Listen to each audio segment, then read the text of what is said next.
We find our group of intrepid adventurers deep within the swamplands of Candlemarsh.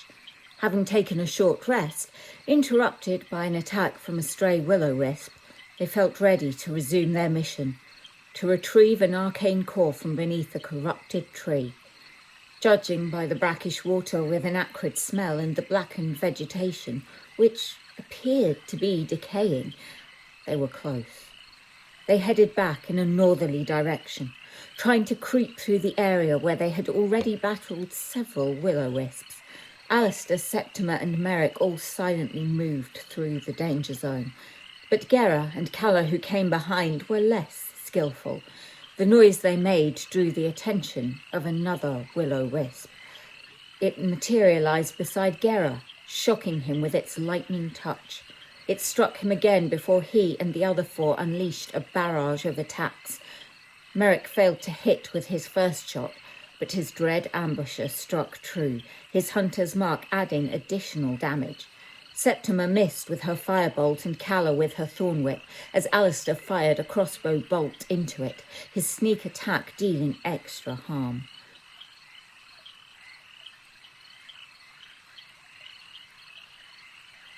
Gera struck out with Dawnbreaker, missing, using his action surge to land a second blow. The creature shocked him again, the second round of attacks almost finishing the will-o'-wisp off. It tried, but failed to strike Gera a third time. It was Alistair who finished it off. Moving into melee range and using his newly acquired +1 dagger to pierce it, causing it to explode in a shower of harmless lights that drifted to the ground and disappeared. The group re-rolled stealth to continue, grateful that their noisy skirmish hadn't drawn any further attention to them. This time it was Septima and Gera who failed to move quietly enough. A second will-o'-wisp attempted to shock Septima but missed. She retaliated with magic missile, after which it missed her again. The other 4 party members shot and swiped at it, dealing enough damage to cause it to try to flee after shocking Septima again. She missed with her spell attack, the lightning damage having frazzled her somewhat. Gera, having no ranged abilities, could only move closer and wait. Merrick and Alistair both took shots at it. It was Calla's thornwhip which finally finished it off.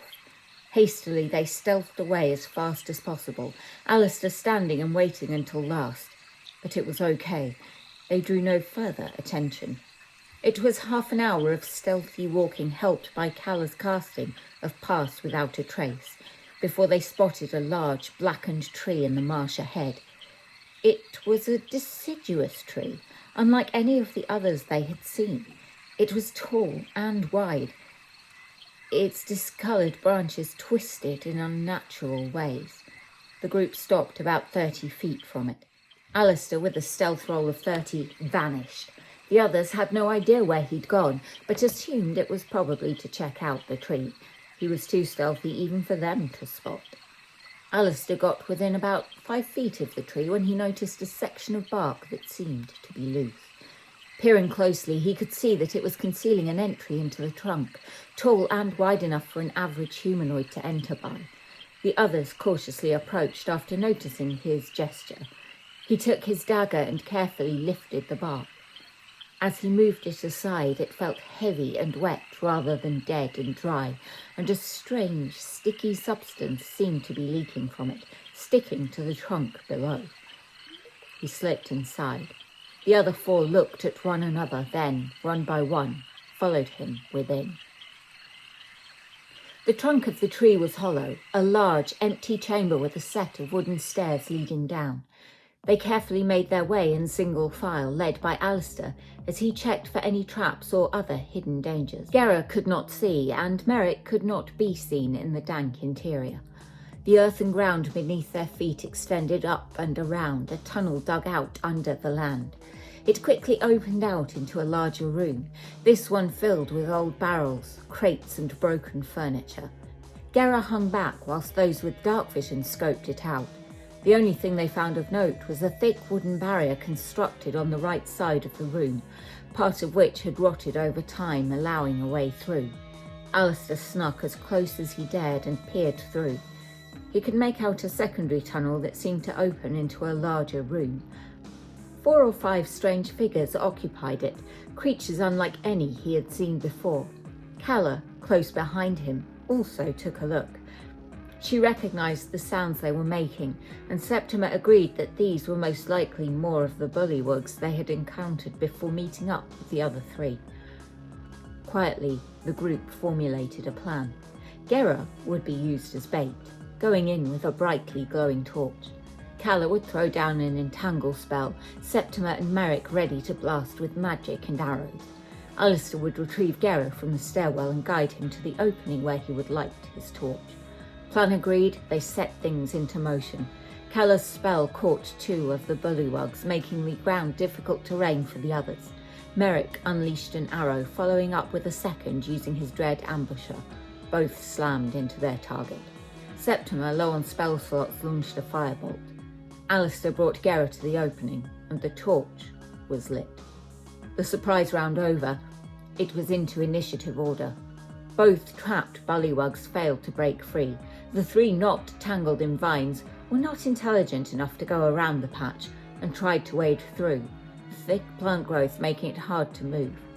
Something fired a chaos bolt at Septima. It was a critical hit. The wizard took 42 points of force damage, killing her outright. The group looked on in horror, unsure what to do. None of them could bring her back from absolute death. It was with a heavy heart that Gera carried her body towards the stairs, leading out. The trapped bullywugs began to break free, moving towards the door. Merrick, unseen, fired arrows to try to keep them at bay, whilst Gera helped Alistair unceremoniously stuff their fallen comrade into the man-bag of holding. One of the bullywugs made it to the opening. His bulging eyes scanned the room, looking directly at, but not seeing, Merrick. He croaked something to the others, and they began to withdraw back into their cavern. The group made a hasty exit into the marshy night.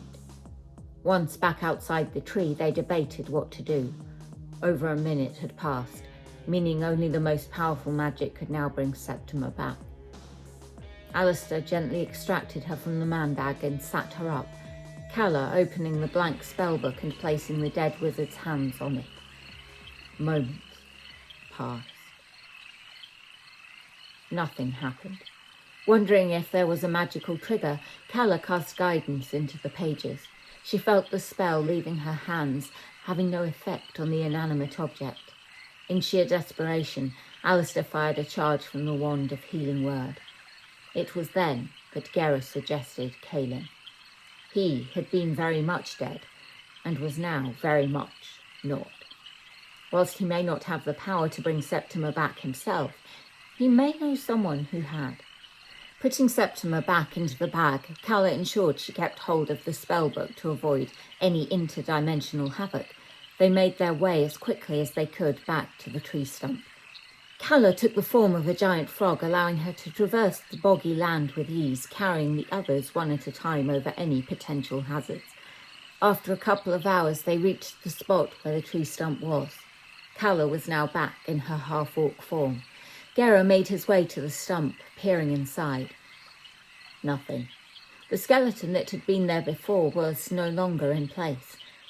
Gera made his way into the tree line. He didn't have to go far before he noticed a white limb, contrasting with the darker trees. In the moonlight, he took a moment to process what he was seeing. The arm was too white, too thin. He called out. The figure turned, facing him. He found himself looking into the face of a skull, eye sockets glowing, tatters and tendrils of flesh and sinew still clinging to some of the bone. "Help me, please," Gera asked where he was. "There is only you. Please kill me." Somehow, despite the lack of lungs, vocal cords, or even a tongue, the creature was able to form words in a raspy tone. It lurched towards Gera, pleading. After discerning that the skeleton had no idea how he had been resurrected and could impart no useful information, Gera drew Dawnbreaker.